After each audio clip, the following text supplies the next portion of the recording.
कार्यक्रम जिस निमित्त है उस तरफ बढ़ते बढ़ते भी मैं आप सबसे मुस्कुराने का अनुरोध इसलिए कर रहा हूं क्योंकि मुस्कुराए बिना अनूप जी का स्वागत करने का आनंद नहीं आएगा।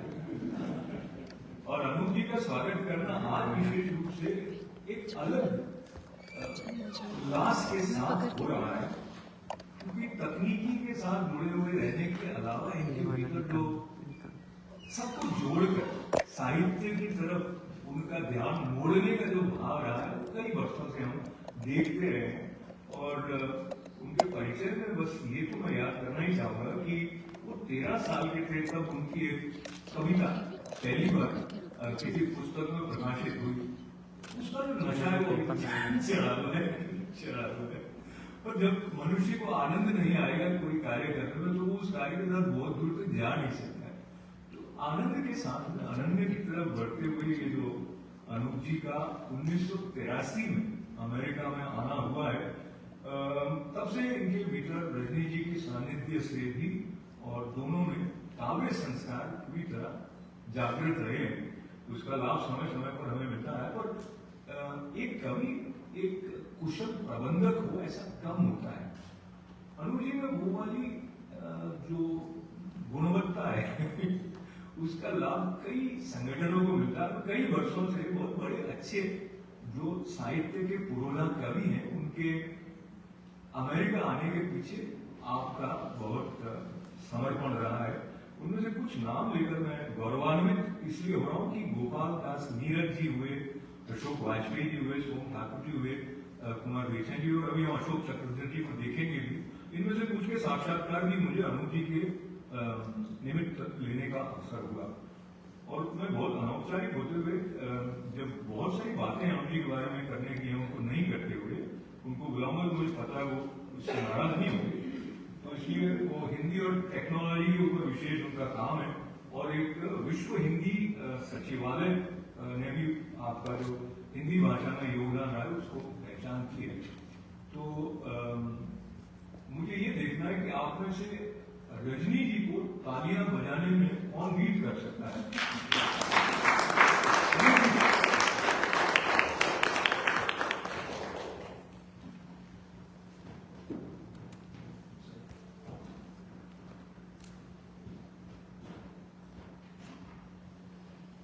धन्यवाद अशोक भाई इतने सुंदर परिचय के लिए। आदरणीय काउंसिलर जनरल श्री रणजीत जायसवाल जी, विपुल जी, वरुण जी, मैं अभिभूत हूँ। संक्षेप में इतना ही कहूँगा, लेकिन उत्साहित भी बहुत हूँ, प्रसन्न भी बहुत हूँ।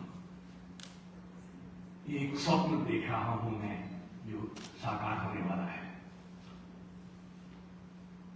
किसी भी आधिकारिक वेबसाइट पर किसी पूर्णतः स्वयंसेवी संस्था को एक पत्रिका चलाने का दायित्व देना और उस पर उन पर विश्वास करना सरल बात नहीं है। लेकिन इसके लिए मैं भारतीय काउंसिल आवास न्यूयॉर्क को धन्यवाद देता हूँ। आदरणीय जायसवाल जी को, सुमन सिंह जी को मैं विशेष रूप से जिन्होंने ये संभव करके दिखाया, और सभी को। तो जब कोई काम सबसे पहले किया जाता है, शुरू किया जाता है, तो एक उत्साह तो जरूर होता है, लेकिन एक थोड़ा डर भी होता है, एक आशंका भी होती है कि कैसे ये संभव हो पाएगा। मैंने अपने संपादकीय में लिखा है और मैं उसको दोहराना चाहता हूँ बड़े स्पष्ट शब्दों में कि मैं कोई बहुत बड़ा साहित्यकार नहीं हूँ, मुझे संपादन का भी कोई विशेष अनुभव नहीं है। कॉलेज के दिनों में कभी पत्रिका संपादन की थी, लेकिन पूरा विश्वास है क्योंकि हमारे विचारों में पूरी ईमानदारी है। हमें मालूम है हम क्या करना चाहते हैं, हमें अपनी सीमाएं मालूम है, लेकिन हमें अपनी शक्तियां भी मालूम है। हमारे साथ एक अच्छी टीम है, हमारे साथ एक समर्थ संपादक मंडल है, और हमारे साथ में बहुत से मित्रों और हिंदी प्रेमियों का पूरा सहयोग है। ये हमें शक्ति देता है और यही हमें विश्वास दिलाता है कि हम कुछ ना कुछ कर पाएंगे। थोड़ा सा मैं पीछे जाना चाहता हूं, हम यहां तक पहुंचे कैसे हैं। तो करीब 8-9 महीने पहले हमें एक विचार आया, बहुत सीधा सा विचार था।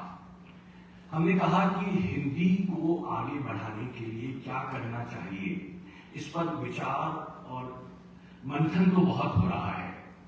और अक्सर ये बातें आती हैं कि सरकार को ये करना चाहिए, सरकारी संस्था को ये करना चाहिए, और वो अच्छी बात है, उसमें कोई बुरी बात नहीं है, वो अच्छी बात है।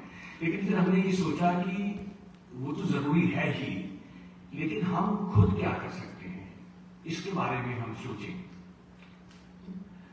और बहुत सी बातें ऐसी हैं जो हम खुद कर सकते हैं। तो हमने एक स्वयंसेवी संस्था शुरू की और उसका बहुत ही सरल सा नाम रखा हमने, हिंदी से प्यार है ना। तो सीधी सी बात है कि हमने कहा कि हमसे जुड़ने के लिए और हिंदी के लिए कुछ करने के लिए आपको हिंदी का विद्वान होना जरूरी नहीं है। अगर आप विद्वान हैं तो अच्छी बात है और हम आपकी विद्वता का पूरा लाभ उठाएंगे। लेकिन अगर आप विद्वान नहीं भी हैं, लेकिन सिर्फ आपको हिंदी से प्यार है, तो हमारा ये मानना है कि बहुत से हिंदी के ऐसे जरूरी काम हैं जो हम और आप मिलकर कर सकते हैं। तो इन्हीं को लेकर हमने हिंदी से प्यार है समूह की शुरुआत की और उसमें धीरे धीरे बढ़ते बढ़ते हमारे पास अब करीब 500 से अधिक स्वयंसेवक पूरे विश्व में कम से कम 40-50 देशों में फैले हुए हैं। और हमने कुछ ऐसी जरूरी योजनाओं पे काम किया जिसके बारे में हम बात करेंगे। लेकिन मैं ये पृष्ठभूमि सिर्फ इसलिए देना चाहता था कि हम उसी प्रयास के, उन्हीं स्वयं सेवकों के सहयोग, उन्हीं की शक्ति के आधार पे हमें सोच सके कि हम एक ऐसी वेब पत्रिका निकाल सकते हैं और उसमें हमें काउंसिल आवास का पूरा सहयोग मिला। तो इस तरह से हम लोग ये आपको हमें बताना चाहता हूँ। धन्यवाद जॉर्ज कि ये हमारी परियोजनाएं चल रही हैं। आप थोड़ा ऊपर जाए तो हम शुरू करते हैं हिंदी से प्यार है के बारे में। मिलजुल कर कुछ करें हिंदी के लिए, हिंदी वालों के लिए। आगे बढ़े हम। तो ये हमारी कुछ परियोजनाएं हैं जिनके बारे में आप, हमारी वेबसाइट बहुत सिंपल है, हिंदी से प्यार है .com, और इस पे हमारी जो परियोजनाएं हैं, साहित्यकार तिथिवार में हम हर रोज एक साहित्यकार पर एक आलेख निकालते हैं। और ये सरल काम नहीं है, आप सोच सकते हैं, हर रोज साहित्यकार पर एक लेख निकालना। साहित्यकारों की वेबसाइट हम लोग बना रहे हैं। नरेंद्र कोहली जी की हम लोग बना चुके हैं, धूमिल जी ने हमने बनाई है, धर्मवीर भारती जी पे काम चल रहा है, सुषम बेदी जी जो हमारी सबकी प्रिय थी, उनकी हमने वेबसाइट बनाई है। प्रवासी लेखकों का रचना संसार, हम उनको इकट्ठा कर रहे हैं, उनकी कौन सी किताबें निकली हैं उस पर हम लोग बात कर रहे हैं।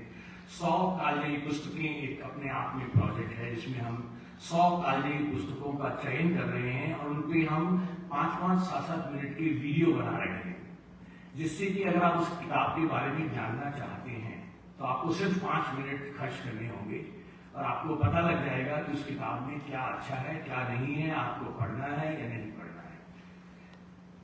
खेत खेत में हिंदी पत्रिका चल रही है, विदेशी संस्थानों में हिंदी शिक्षा पे एक प्रोजेक्ट चल रहा है, तो बहुत से आप इसमें जाके देखिएगा, इसमें बहुत से काम चल रहे हैं आगे। और यहाँ तक ये तो हुआ हिंदी से प्यार है। अब हम आते हैं पत्रिका पर। पत्रिका हम लोग हर माह निकालेंगे, 1 तारीख को आपको मिलेगी, वेबसाइट पर मिलेगी। उसके 2 तरह से आप उसको पढ़ सकते हैं, एक तो आप PDF फॉर्मेट में अवेलेबल होगी और एक हम उसको फ्लिप बुक की तरह आपको देंगे, तो आप किताब की तरह उसको पढ़ पाएंगे। किताब के पन्ने पलटने का जो आनंद होता है, किताब के पन्ने पलटने में जो आवाज होती है, वो सब आप देख पाएंगे। तो ये हमारी अन्य की टीम है, आप देख रहे हैं। ये टीम एक्चुअली आपको बाद में दिखाएंगे, पर ये तो आज के डॉक्टर जगदीश व्योम हमारे संपादक हैं, डॉक्टर हरीश नवल जो हमारे बीच में हैं हमारे संपादक सलाहकार हैं, विजेंद्र विज कला संपादक हैं, और बाकी आप देखेंगे बाकी संपादक मंडल की बहुत ही अच्छी टीम है और हमें बड़ा गर्व है। पहला अंक जो निकाल पाए हैं उसको हम लोग देख पाएंगे आज।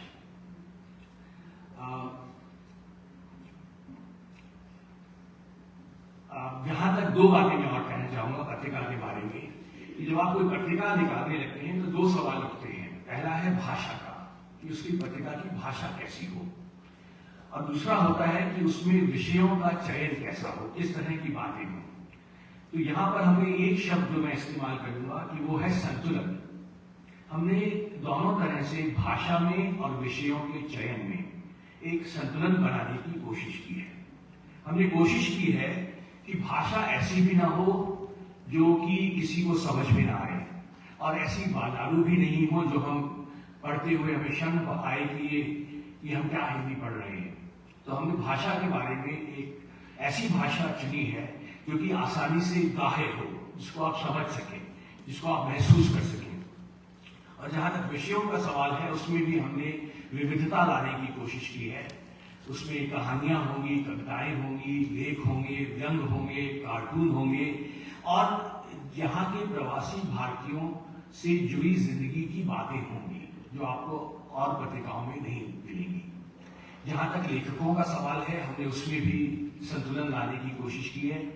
अधिकांश लेखक हमारे खुद के अमेरिका से होंगे, लेकिन हमने उसको सीमित नहीं किया है। हम एक वैश्विक पत्रिका बनना चाहते हैं, तो उसमें हमें विश्व के और भी हमें लेखकों, कवियों का उसमें स्वागत है, लेकिन एक उसमें निश्चित अनुपात रहेगा अमेरिका के लेखकों का। और जहां तक विषयों का सवाल है, उसमें हमने और भी तकनीकी से जुड़े हमने विषय, जो एक लेख होगा उसके अंदर आप देखेंगे इस अंक में, उसमें चित्रकला के बारे में, कलाओं के बारे में लेख होंगे। इस अंक में हमने एक लेख लिया है। और बच्चों की कविताएं, बच्चों की रचनाएं होंगी। हमने इसमें बच्चों के हाइकू लिए हैं इस अंक में। तो आपको विविधता मिलेगी, आपको भाषा की सरलता मिलेगी और आनंद आएगा। एक हमारा जो सूत्र वाक्य है, हिंदी से प्यार है, हम कहते हैं अपनी भाषा में मुस्कुराना सीखिए। तो बड़ा सरल सी बात है कि अगर आप अपनी भाषा में मुस्कुराएंगे तो बहुत से काम अपने आप आसान हो जाएंगे। हमारा ये सोचना है। और दूसरी बात हम कहते हैं कि भाषा का बोझ मत उठाइए, भाषा का आनंद उठाइए। हम भाषा को एक दायित्व की तरह, बोझ की तरह नहीं लेना चाहते, हम उसे आनंद के साथ जीना चाहते हैं। और ये जो आनंद पत्रिका है, ये उसी आनंद की प्राप्ति का मार्ग है। तो आनंद लीजिए और हमसे जुड़िए।